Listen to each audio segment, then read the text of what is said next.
Welcome back, welcome back, welcome back to the Vet S.O.S podcast. Remember, you do not have to drown in the sea of transition. Grab that Vet S.O.S lifeline. And today, back for round two, coming back to sit on the stoop to get the scoop on veteran transition is my man, my brother, Kieffer. Kieffer is a coach, advisor, and author, and two-time entrepreneur focused on helping service members and veterans succeed before, during, and after a career transition. His distinctive insights from the employer side of the desk perspective provides a no-nonsense practical value to veterans and employees alike, closing the cultural gap that stands between veterans and civilian employers. Bill served nearly 12 years as a U.S. Army officer, survived a tough career transition, then created a successful 20-plus career as an HR and talent management executive in large, complex, global for-profit companies. He began his entrepreneurial journey in 2018, founding Kieffer & Associates Limited, an advisory firm specializing in military veteran career transition, leadership coaching, strategic talent management, and professional speaking and facilitating services. In 2023, he founded Veteran Career Journey, a 501c3 dedicated to closing the veteran employer culture gap and to reduce the veteran suicide by sharing insights to the civilian world culture, norms, and expectations so veterans are better prepared for success before, during, and after the career transition. Ladies and gentlemen, welcome back. Keith to the scoop. How you doing? Bill, what's going on? What's up, Kings? How you doing, man? It's great to be back. Hey, what's going on? Hey, I remember last time I spoke to you, I was in the city that never sleeps. Now I'm back into the great state of Texas, where I'm more comfortable. I'm energized because we're talking about your number two, your round two book. We talked about the first one was getting a job. Now this one is okay. You got the job. Now what? Now what are you gonna do? And for the ones who haven't seen the first recording, I highly challenge you to go back and watch it because it was great insights. Bill gave us a scoop on a lot of things on getting ready for that transition from the employer side of the desk. Now he's coming back to say about the veteran career journey. You got the job, now what? Now what you gonna do? How are you gonna sustain? How are you gonna keep moving forward? How are you gonna keep adding value, bringing value? And Bill has put it inside this book. So I'm gonna put it up here so y'all can take a screenshot because y'all know how I do. Y'all take the screenshot, y'all go get it. Y'all go get it because we're gonna be talking about it in depth today because this is what it's all about. And before I even start, soon as you open the book, Bill, let me tell you what some people said about it. As soon as you open the book, one person said, this book provides a guide to align personal expectations with the demands of a civilian role in civilian life, making a more satisfying and fulfilling experience. Another individual wrote, wow, this book is amazing. Not only is it a great resource and premier for veteran transition into the civilian sector, but it has great applications for many people, not just veterans, for many people. And another individual said, as an essential read, not just for service members and veterans, but for anyone undergoing a major life or career transition. This is coming from a person that's holding a PhD. This is coming from another individual that was the former chairman of the Board of Veteran Appeals. And this is coming from an individual that was a former chairman and CEO of a major corporation. That's as soon as you open the book. It's right there. So imagine what's in the preceding pages. But Bill, what's the scoop on this book? What made you keep continuing writing and close that other chapter of your first book that we talked about to transition into this one? What's the scoop on that, Bill? Well, it's kind of an interesting thing. You know, I wrote the first book in 2021, and subsequent to that, I got connected with a gentleman named Dave White. Dave's an 18-year Army Ranger Regiment veteran. He was out a couple of years, I think, at that point, a couple and a half years, and he heard me speaking at some event somewhere, and he said, man, we got to talk. So we started a discussion, and I was kind of helping him start looking at his third job search. And he goes, you know, Bill, your first book is really good at telling people the no kidding, skinny on what do I do to get ready to transition, to get ready for that new gig, but it doesn't say what to do once you land. He goes, I can find great gigs. And he had found a couple of really good ones, but I haven't found a role that really, I say, feeds the beast, okay, or meets his sense of purpose or his why, if you will. So he goes, Bill, we got to write a book. I said, David, I've written a book. It's not that much fun. And, guess what? We wrote a book. And it really, I think, makes a difference because, as we say early in the book, your transition is kind of like a parachute jump, right? You got to go get trained. You got to learn how to do it. You got to understand what the equipment is. You got to learn how to use the equipment. You got to learn how to load right, land right, the whole thing, right? But at some point, you've landed on the drop zone and you're no longer jumping. You're there. So our book kind of, and we're not kind of, we actually use that metaphor early on to go, you've landed. Now what? What are the actions on the objective? Now that I'm on the ground in my new gig, starting my new career, what do I need to do? And how do I organize this whole world that's in front of me that, quite frankly, I've never been in before? So that's kind of how we got to where we are. Wow. And wherever you said you landed, so right, you broke the book. The book is broken down to, I call it 3 phases, right? Your landing phase, your integration phase, and then your thriving and surviving phase. So we talked about the landing phase. Okay, so the individual, they did the resume passed, they went to the interview, they crushed the interview, they did the negotiation, they signed the contract. Monday is your first day. Now they're like, holy crap, now what? Exactly. Exactly. So I looked at it, page 28. You have a phenomenal. I call it the blueprint. So I tell people, when I speak to individuals, I say, hey, just go to page 28, 29. You see 2 diagrams there. Print it out, enlarge it, put it on your wall, and you could.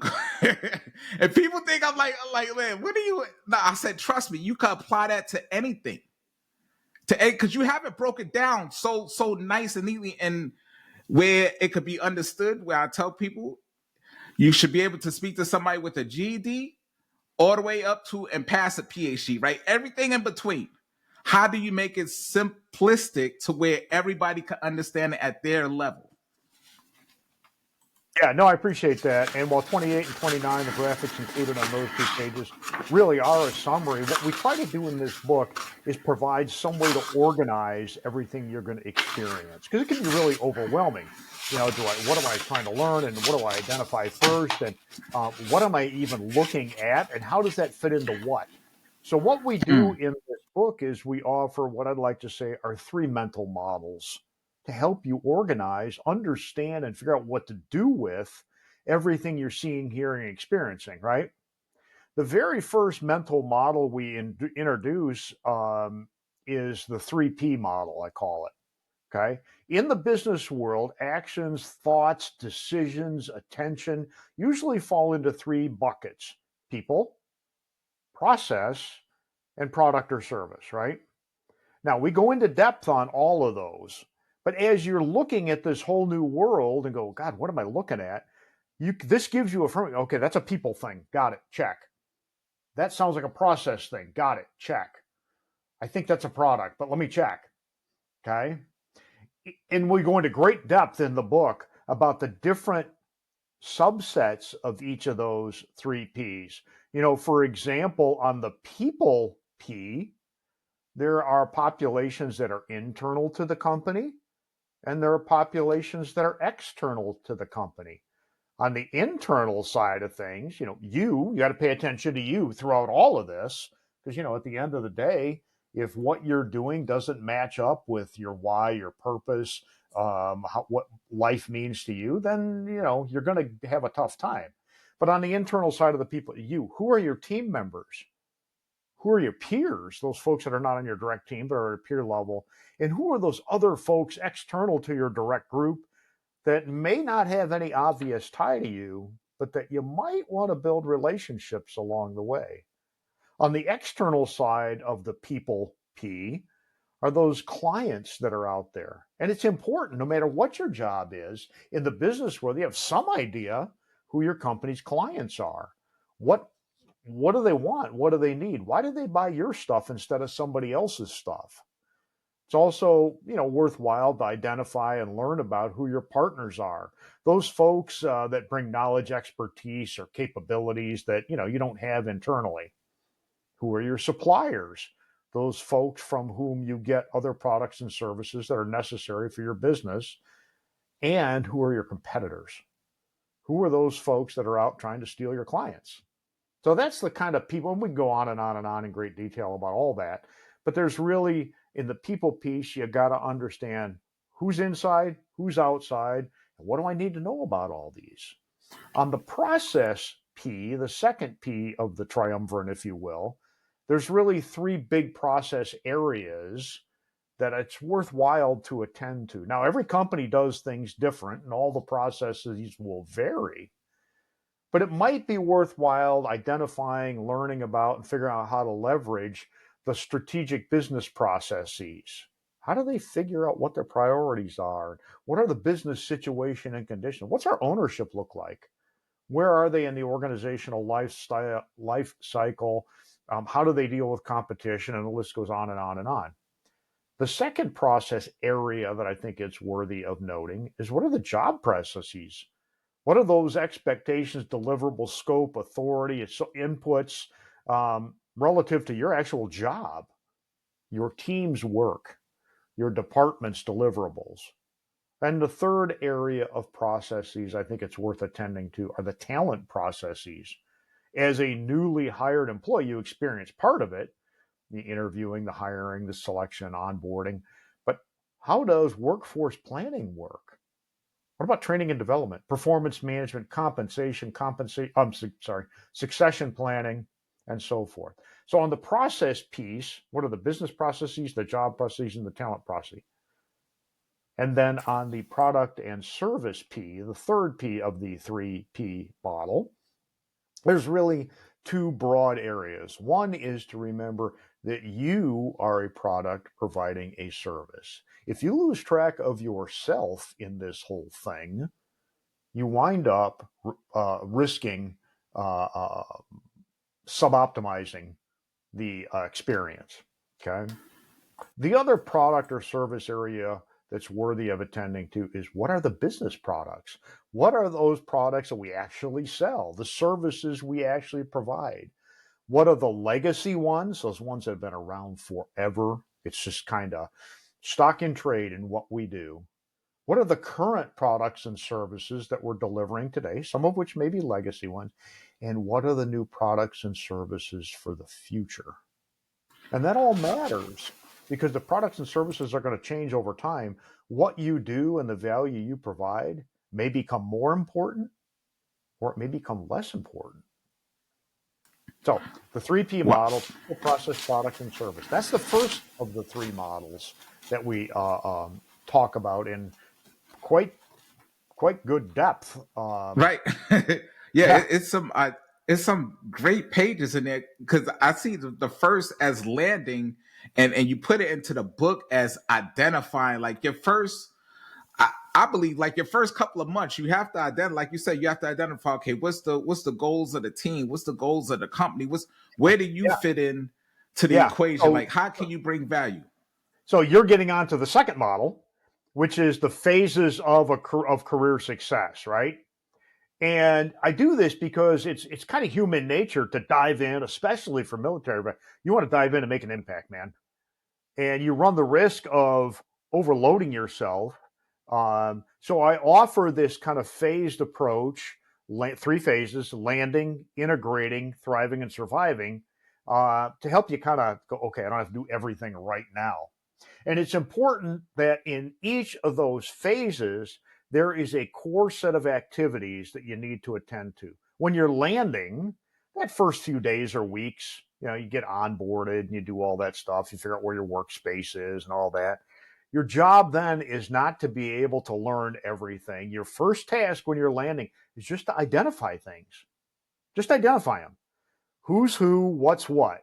Who are the people? What are the processes? What are the products? You don't have to learn everything about all of them. Just identify them.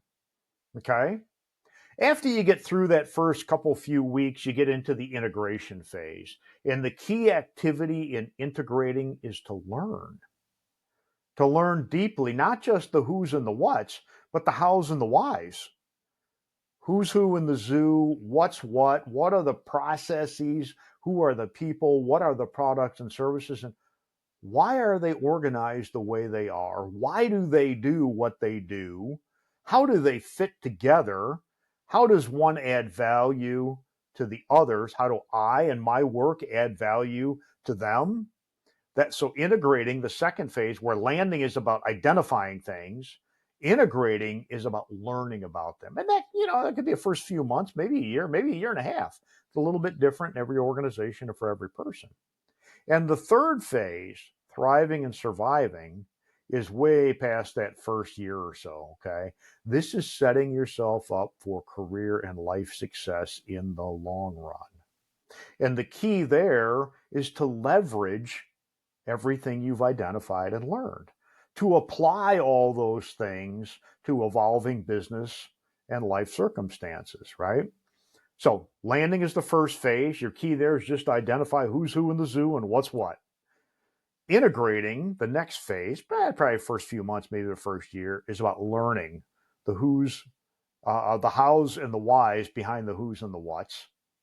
And then the third phase, the longer term, setting yourself up for career and life success, is all about leveraging everything you've learned and identified.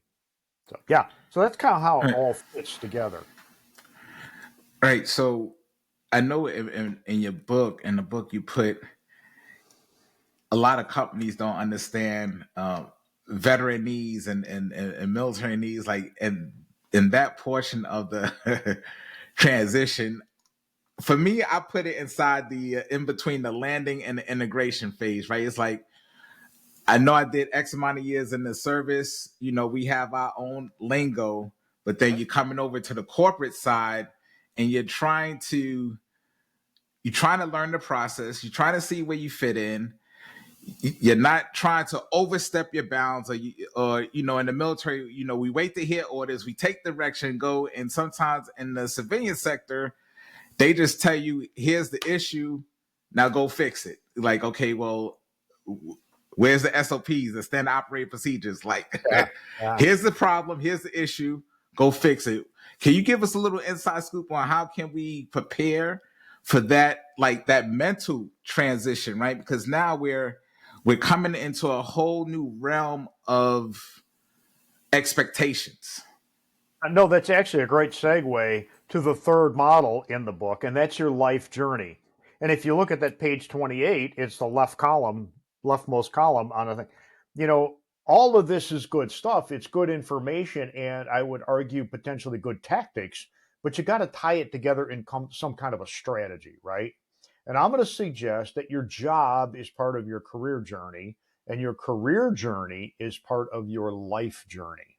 So if you don't really know what your life journey is going to look like, it's kind of hard to map out a career journey that fits it.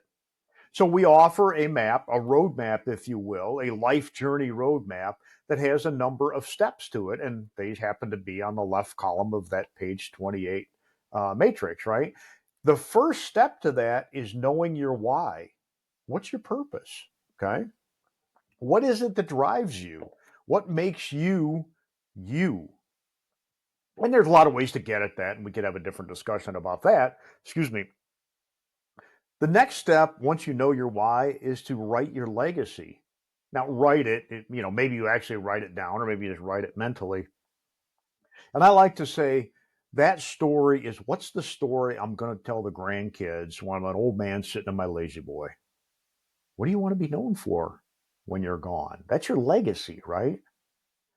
Having understood your why and your legacy, the next step of a career map journey is to build your own personal board of directors. Now, I don't mean you got to go out and hire people, okay?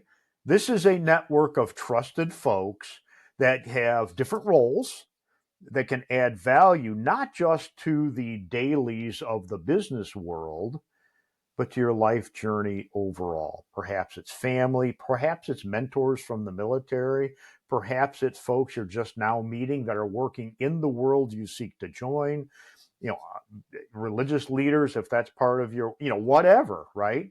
Okay.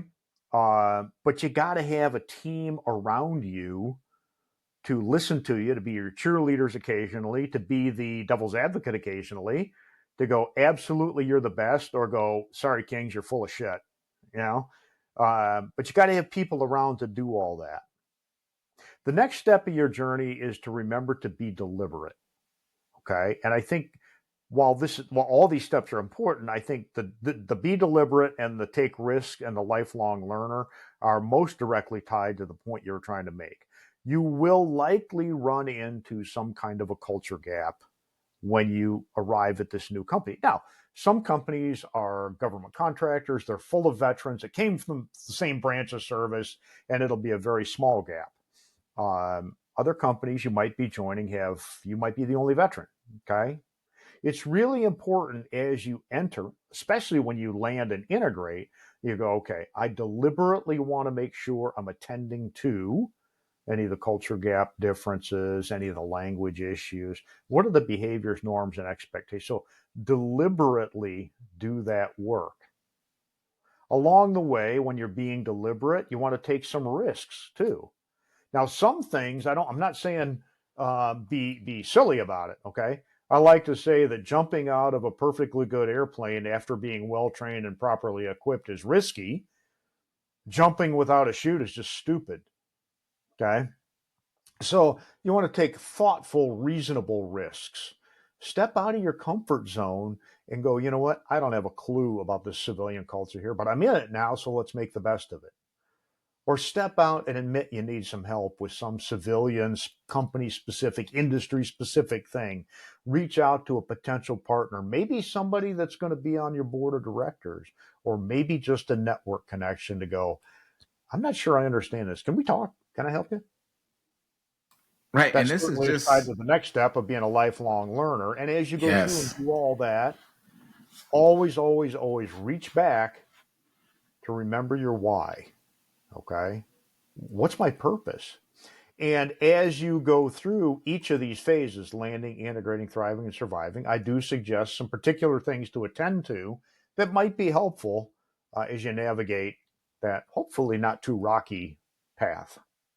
Yeah, definitely give us the scoop on that because I already, before we were speaking, I put down some notes right here because I help veterans transition, right? A couple of, they reach out to me like, hey, I know you transitioned in 2018. How was your journey?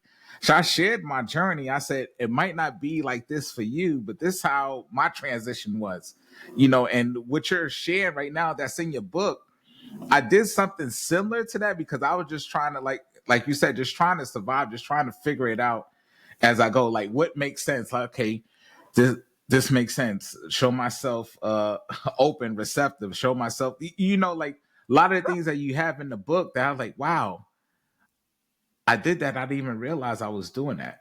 Sure, sure, and that's a mark of having a successful transition. Not that no transition's ever perfect, right?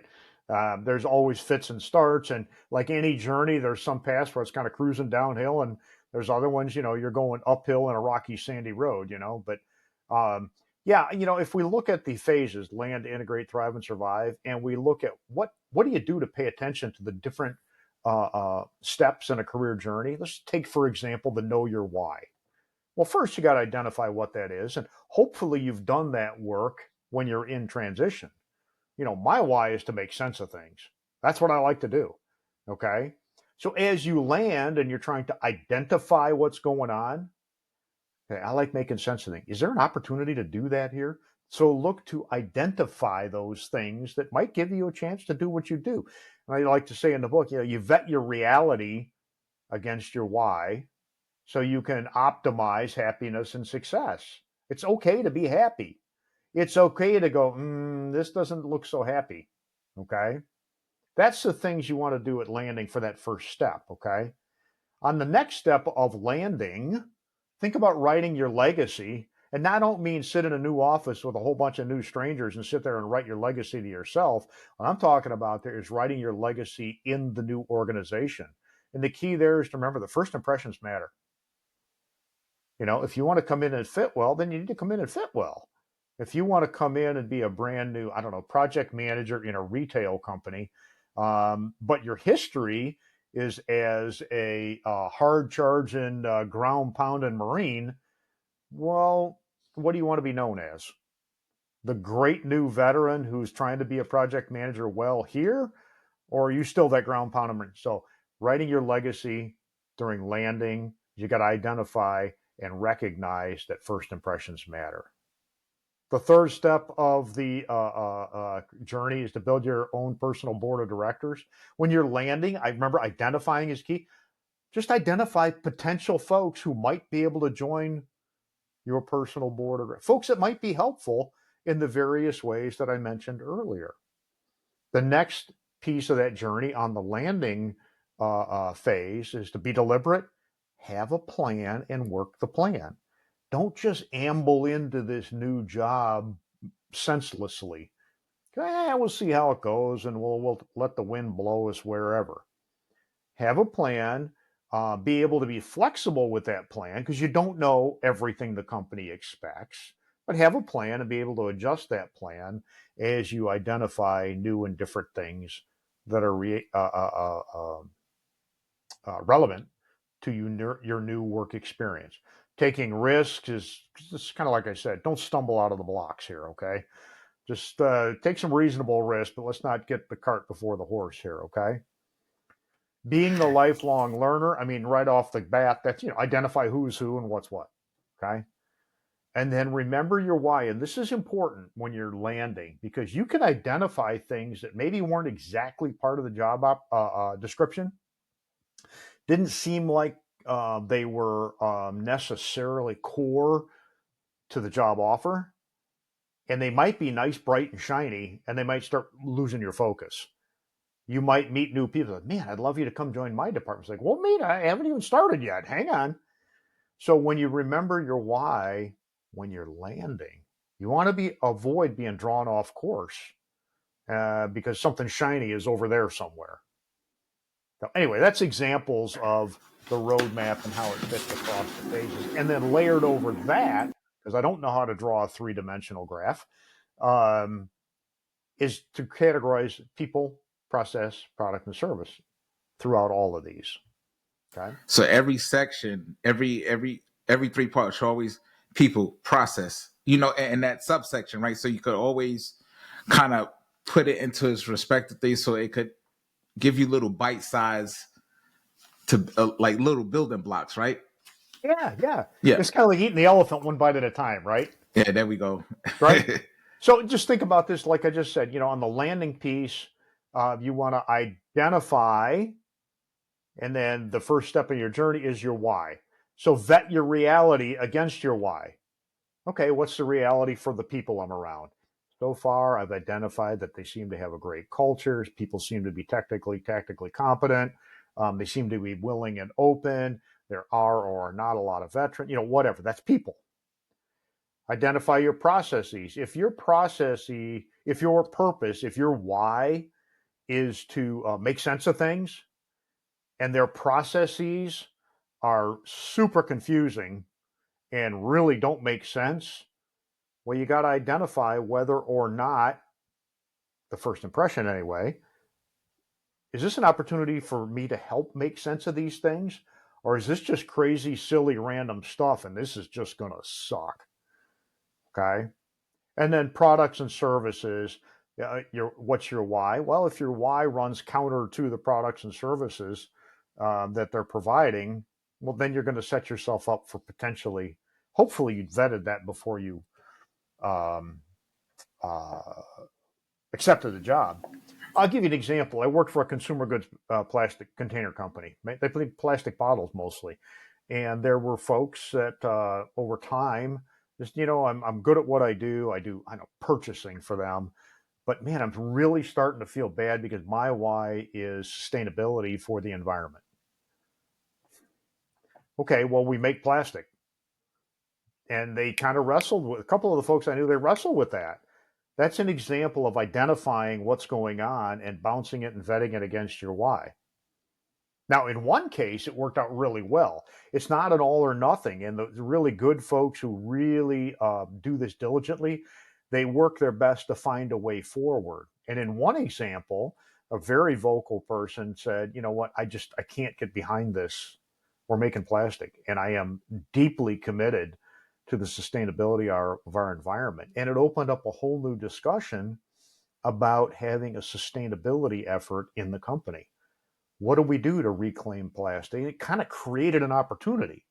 So be mindful as you identify things, as you get in there longer and you start to integrate and learn more, learn about opportunities to go forward. If it's clearly not a fit and you know it's not a fit, then fine. You got to do what you got to do.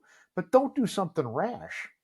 See if you can identify what it is. And then as you're there, see if you can, and learn more, leverage the situation to do something good, value adding, performance enhancing for both you and the organization.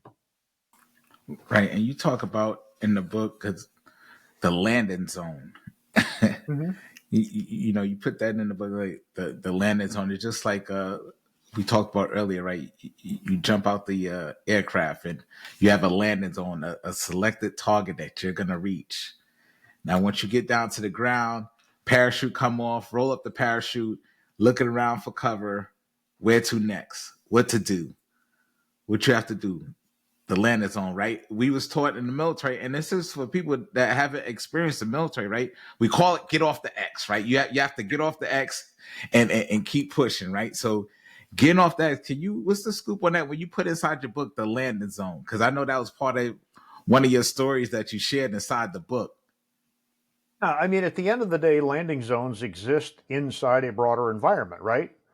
Various topography, vegetation. Maybe it's an urban area, different hydrology. The wind is different. It may be highly populated. It may be sparsely populated. There's all kind of variables in there that identify what and impact what that landing zone is. Yeah, maybe it's a friendly place, or maybe it's hostile. Okay, so you're you're going to do your best possible effort ahead of time before you accept the job. But once you get there, you've landed. Now let's identify who's who, what's what. Is this really what I thought it was? And if so, great, keep going. If not, then okay, what am I going to do about that? Maybe it's different, but not in a material way that really makes a difference. Hell, maybe it's just different, and different isn't necessarily bad. Um, but yeah, it's almost like, oh God, what is the thing that pilots do? It. You got to keep your eyes on the dial and your eyes on the horizon all at the same time, right? Right, where you for the plane to keep it level Yeah, and yeah, down yeah, range. yeah. Yeah. For the aircraft to keep going well, you kind of have to do that. I mean, okay, now I'm on the ground. Now what? Well, look around you. Get oriented to the site. What we offer in the book is ways to understand what to look for and what you're looking at.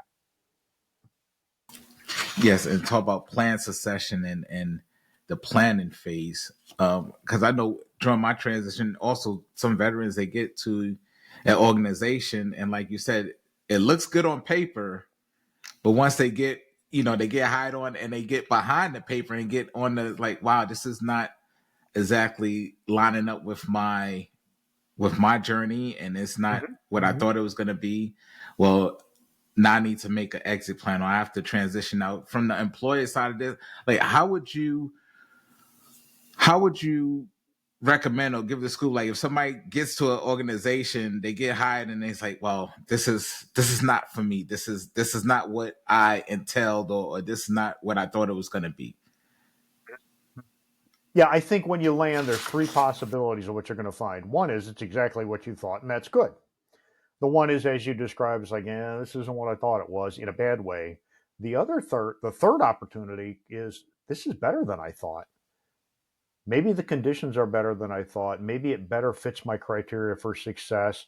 or maybe this first spot was just really a launch pad to something bigger, better that is awesome. So you got to remember the positive side too. If it's positive, don't do what I call the puppy dog mistake. Okay, don't go tripping into success hoping you're gonna, run into something great, because you can.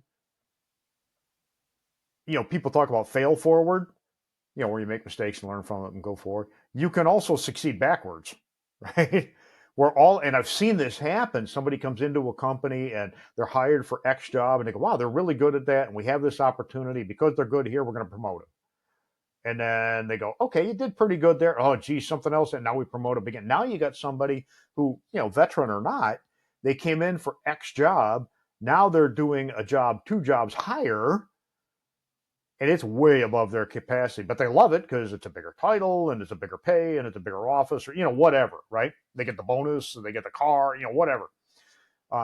Be careful if it looks too good to be true, because it might be, and be careful if it looks bad, maybe it's not as bad as you think it is. So I guess regardless of whether it's a positive or negative early impression, is don't do anything rash. Be an adult. Okay, what is this? What am I really looking at? What evidence do I have that says, yeah, this is good? Or, I don't think this is it. And if a thoughtful reflection is, I mean, obviously, if it's illegal, immoral, unethical, then get a quick exit plan. Okay. But if it's like, I'm not sure if it's a fit, explore it in a little more depth before you make any kind of big decision. Okay. You don't want to be rash. If it truly isn't what you thought, then have an honest discussion with your manager, your boss, your HR leader, the recruiter, whoever, and go, hang on a second. I thought this job was A, B, and C, and what I'm seeing is, X, Y, and lollipops. It's not the same thing. So where did we miss, and how do we create a path forward? Okay. So, hey, long answer to a very good question. Yeah. No, it's good because for me, I know I had that issue, right? Getting in the transition, get a new job, being so excited, and just happy to be a part of something again, right? Sure. Just happy. And then once I got I guess my edge of my piece of the puzzle, and see, wow, I really fit for what they're trying to do, and now I could bring value, because that's what you put in your book, right? Bring value to where you're at. Bring Oh, your skill set, bring your passion, like, yep. and that's something else that you put in the book too. Know your why. Why are you there? Why do you want to be a part of this organization? What are you going to contribute to make it better, to make yourself better, right? That's why I had to lock in on myself. Is like, I have to help me so I can help others. So how Mhm. can I make sure that Kings is good to go so others could feel that inclusion, right? Right? Because you want people to feel that togetherness, and you put it in your book, like, be a team player, like, not being, standoff, and maybe you're not a good fit for that team. You probably collateral into another team, right? But Sure. that's where you talk about, you see what section is what, because maybe your personality or your skill set might go well with another team, and your skill set could go with that. It all depends on the dynamics of the organization to see if Sure. you can move around. Yeah, and if you look at the 3P model, the people, process, product, and service, you'll notice that in every one of those P's, I highlight, you got to remember you. Who are you? How do you fit? What value do you bring? And how well does this opportunity fit for you? On the process side of things, um, how do those processes impact you? What's the performance management? What does it mean for succession planning? How does the business strategy impact my current job, my opportunities for the future? And how do the job processes themselves, the job I'm sitting in, how well does that line up with what I want and need to do, with my why, with my capabilities, with my interests? And then on the product and service, some people will argue with how I phrase this, but I like to say you got to remember that you, as an employee, are a product providing a service. And if what you're being asked to provide doesn't line up with what you value, with your why, with what's important to you, you're maybe setting yourself up for a less than spectacular experience. But again, I'm not suggesting you go in looking for the bad. Look at things practically, pragmatically, have hope, have a positive attitude, look for the good, and where it's there, run with it, man. If you find instances where things don't line up quite well, vet them before you do something silly or impulsive, um, and set yourself up for success in that way. Because if at the end of the day, you're responsible for your career, nobody else is. And what we offer in the second book are ways to consider this whole big mishmash of stuff to go, okay, wait a minute. How do I organize what I'm seeing, people, process, product, and service? How do I sequence all this? Well, first you land and identify things, then you integrate and learn about them. And over time, you thrive and survive by leveraging everything you've identified and learned. And the context that all happens with is in your career journey, your why, your legacy, so on and so forth. Wow. And that's I'm pull it up right here. If y'all don't see it, it's right here. The veteran and even if you take away this word veteran, your career journal, right? Because you could use this. It doesn't matter. Like if you're going from a tech company to hospitality or hospitality to medical, you Sure. could. It's all about the phases, Sure. right? And Bill, if you could, touch on that, give us a scoop on that, because I know some people that they gonna come and listen to it, like first a lot of times I've come and I speak to non-veterans like, well, I'm not a veteran, so I'm not gonna understand. Like this is life. This is life lessons. This is life information. Not don't just think of it as a title. Like no, this is a career journey. Yeah, Remove absolutely. that veteran word The if you need to kind context, of see it that right, that context, right? yeah, the genesis for this was in the veteran context, but the lessons are applicable whether you're a veteran or not, and it's not just when you land your first job. Let's say you are a veteran, okay, and you've landed a job, you're a couple years into it, it's going pretty well, but you're looking at the talent processes and you go, there's really no path for me to move forward. How does that line up with your why? You've now learned what the talent process is. And in this example, there isn't one. They just go, well, I don't know, we hired you and we don't know where you're going to go next. Okay. Now you got to reflect back, remember your why, last step of the model, and go, okay, how well does this line up? And that kind of thought happens whether you're a first time veteran or whether you're a non veteran. I experienced this as a coach, as an internal coach, as a head of talent development, as a head of talent management, head of HR, with folks who never had day one in the uniform. And let's talk about this for example. Let's say you've been in a career, in a company, and let's say you're a mechanical engineer. Okay. And the business has made automotive things, axles, drive shafts, transmissions, brakes, things that need mechanical engineers, right? But as you leverage everything you've learned, you identify that the strategic direction of the company is shifting now to electrification. They're going to need electrical engineers.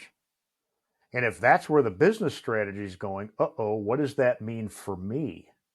If the investment dollars for the future products is going towards electrical stuff, and that's not my expertise, that's not my capability, that's not my interest, that doesn't line up with my why. Now I got to think about the realities for the long term for my career so it lines up with my life journey. Now, maybe I want to take some risks, right? That's one of the steps in your life journey. Okay. And maybe that risk is to deliberately go back to school and become an electrical engineer. I don't know why anybody would want to do that, but maybe that's what you do, right? Because you believe that in the long run, that's where industry's going and you had an interest anyway, and it allows you to solve problems and that's your why, and whatever. But that's an example of all of this and how this kind of model or this collection of models can help you start to organize. Okay, so here I am. I've integrated. I've learned a lot of things. The processes, the business processes are these, and this is where the strategy's going. And how does that line up with my life journey? Boy, how do I leverage what I now know so I can thrive? It all ties together. It gives you a way to interpret and deal with a very potentially complex world so you can be in charge of your journey. 100,000 and billions% correct. I truly believe that because, like you said, when you're in an organization and there's no more room for advancement, right? You're at the top, and the company is so great, nobody's leaving, and you're ready for more responsibility. You're ready for more tasks. So now you have to make that pivot or that transition, and it starts the process all over again, right? The interview process starts the process, but now you're more knowledgeable, right? Sure. Now you could bring that extra. If you've been with the company 2 years, 3 years, 6 months, it doesn't matter. Now you could bring that skill set onto your next part of your journey, and you're a little bit more sharper now, right? Like you have a little bit more tools in your toolbox. You're ready to transition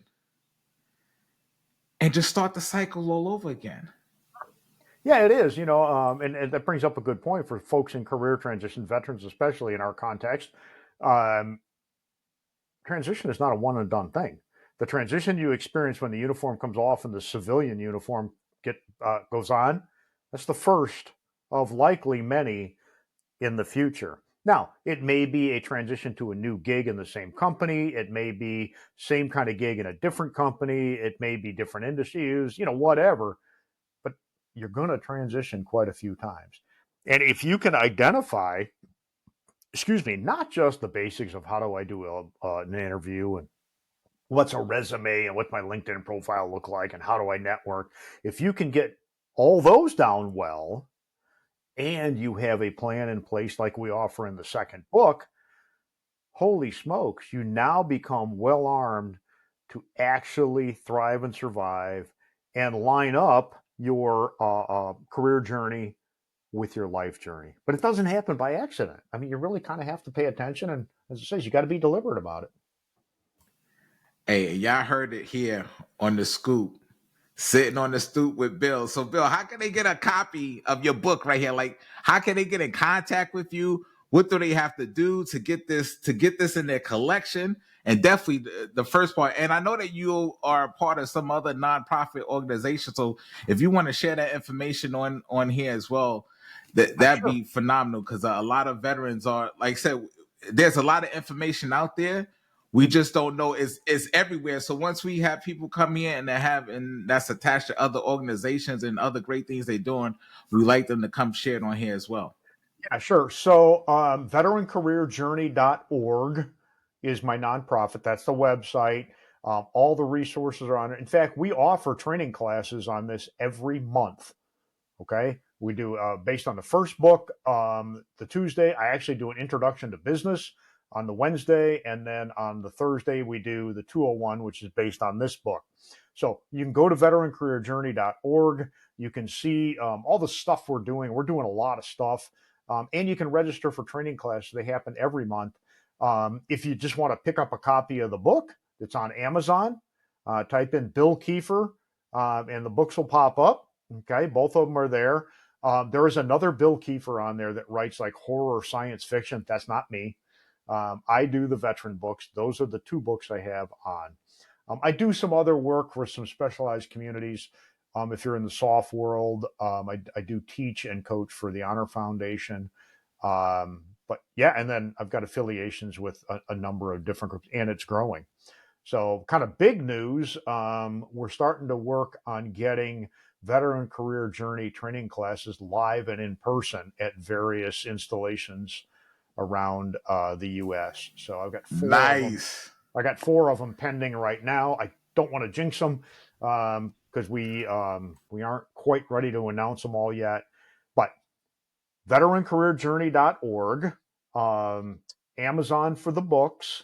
Get me on LinkedIn. I am all over LinkedIn. William E. Bill Kieffer.